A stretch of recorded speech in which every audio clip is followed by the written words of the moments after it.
बांके बिहारी लाल की जय। सबसे पहले आप सभी को सलोने बांके बिहारी भक्त परिवार की तरफ से मोहिनी एकादशी की हार्दिक शुभकामनाएं।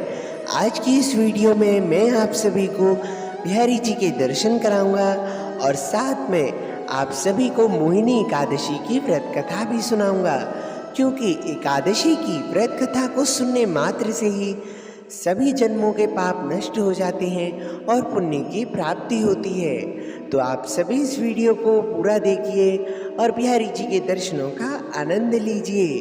तो चलिए बिहारी जी का नाम लेकर व्रत कथा को प्रारंभ करते हैं। कुंज बिहारी श्री हरिदास श्यामा प्यारी कुंज बिहारी, जय जय श्री हरिदास दुलारी।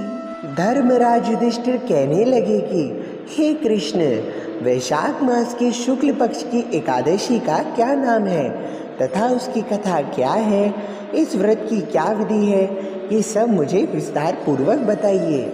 श्री कृष्ण कहने लगे, हे धर्मराज, मैं आपको एक कथा सुनाता हूँ जिसे महर्षि वशिष्ठ ने श्री रामचंद्र जी से कही थी।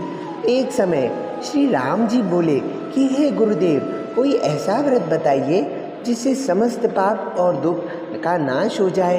मैंने सीता जी के वियोग में बहुत दुख भोगे हैं। महर्षि वशिष्ठ बोले, हे राम, आपने बहुत ही सुंदर प्रश्न किया है। आपकी बुद्धि अत्यंत शुद्ध तथा पवित्र है। यद्यपि आपका नाम स्मरण करने से मनुष्य पवित्र और शुद्ध हो जाता है, तो भी लोकहित से ये प्रश्न अच्छा है। वैशाख मास में जो एकादशी आती है उसका नाम मोहिनी एकादशी है। इसका व्रत करने से मनुष्य सभी पापों और दुखों से छूटकर मोह जाल से मुक्त हो जाता है। मैं इसकी कथा कहता हूँ, ध्यान पूर्वक सुनो। सरस्वती नदी के तट पर भद्रावती नामक एक नगरी में द्युतिमान नामक चंद्रवर्षी राजा राज्य करता था। वहाँ धन धान्य से संपन्न वह पुण्यवान धनपाल नामक वैश्य भी रहता था। वह अत्यंत धर्मालु और विष्णु भक्त था। उसके नगर में अनेक भोजनालय, प्याऊ, कुएं, सरोवर, धर्मशाला आदि बनवाए थे। सड़कों पर आम, जामुन, नीम आदि के अनेक वृक्ष भी लगवाए थे। उसके 5 पुत्र थे, सुमना, सुदबुद्धि, मेधावी, सुकृति और दृष्टबुद्धि।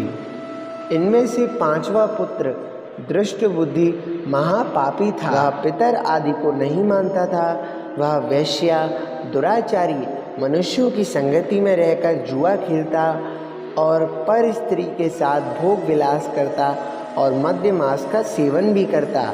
इसी प्रकार अनेक कुकर्मों में वह अपने पिता के धन को नष्ट करता रहता था। इन्हीं कारणों से त्रासत होकर पिता ने उसे घर से बाहर निकाल दिया। घर से बाहर निकलने के बाद वह अपने गहने कपड़े बेचकर अपना निर्वाह करने लगा। सब कुछ नष्ट हो गया तो वैश्या और दुराचारी साथियों ने उसे साथ छोड़ दिया। अब वह भूख प्यास से आदि दुखी रहने लगा। कोई सहारा न देख चोरी करना सीख गया।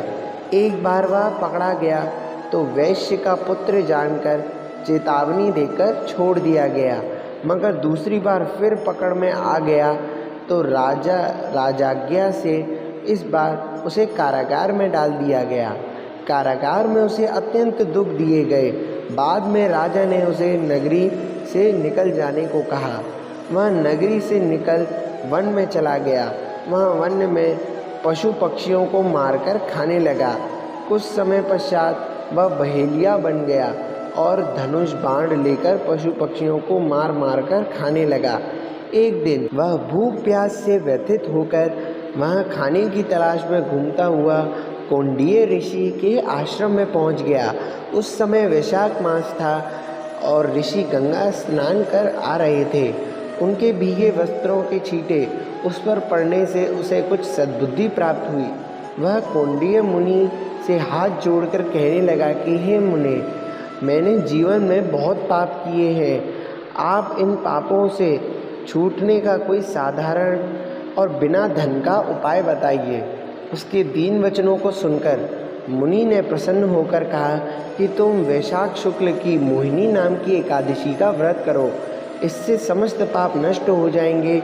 मुनि के वचनों को सुनकर वह अत्यंत प्रसन्न हुआ और उनके द्वारा बताई गई विधि के अनुसार व्रत किया। हे राम, इस व्रत के प्रभाव से उसके सभी पाप नष्ट हो गए और अंत में वह गरुड़ पर बैठकर विष्णु लोक को गया। इस व्रत से मोह आदि सब नष्ट हो जाता है। संसार में इस व्रत से श्रेष्ठ कोई भी व्रत नहीं है। इसके महात्म्य को पढ़ने से अथवा सुनने से 1000 गोदान का फल प्राप्त होता है। आप सभी ने अभी मेरे साथ मोहिनी एकादशी की व्रत कथा का आनंद लिया और साथ में बिहारी जी के दर्शन भी करे। तो आप सभी को अगर ये वीडियो अच्छी लगी हो तो चैनल को सब्सक्राइब कीजिए और वीडियो को ज़्यादा से ज़्यादा शेयर कीजिए। मैं मिलता हूँ आप सभी से अपनी अगली वीडियो में। राधे राधे, जय बिहारी जी की।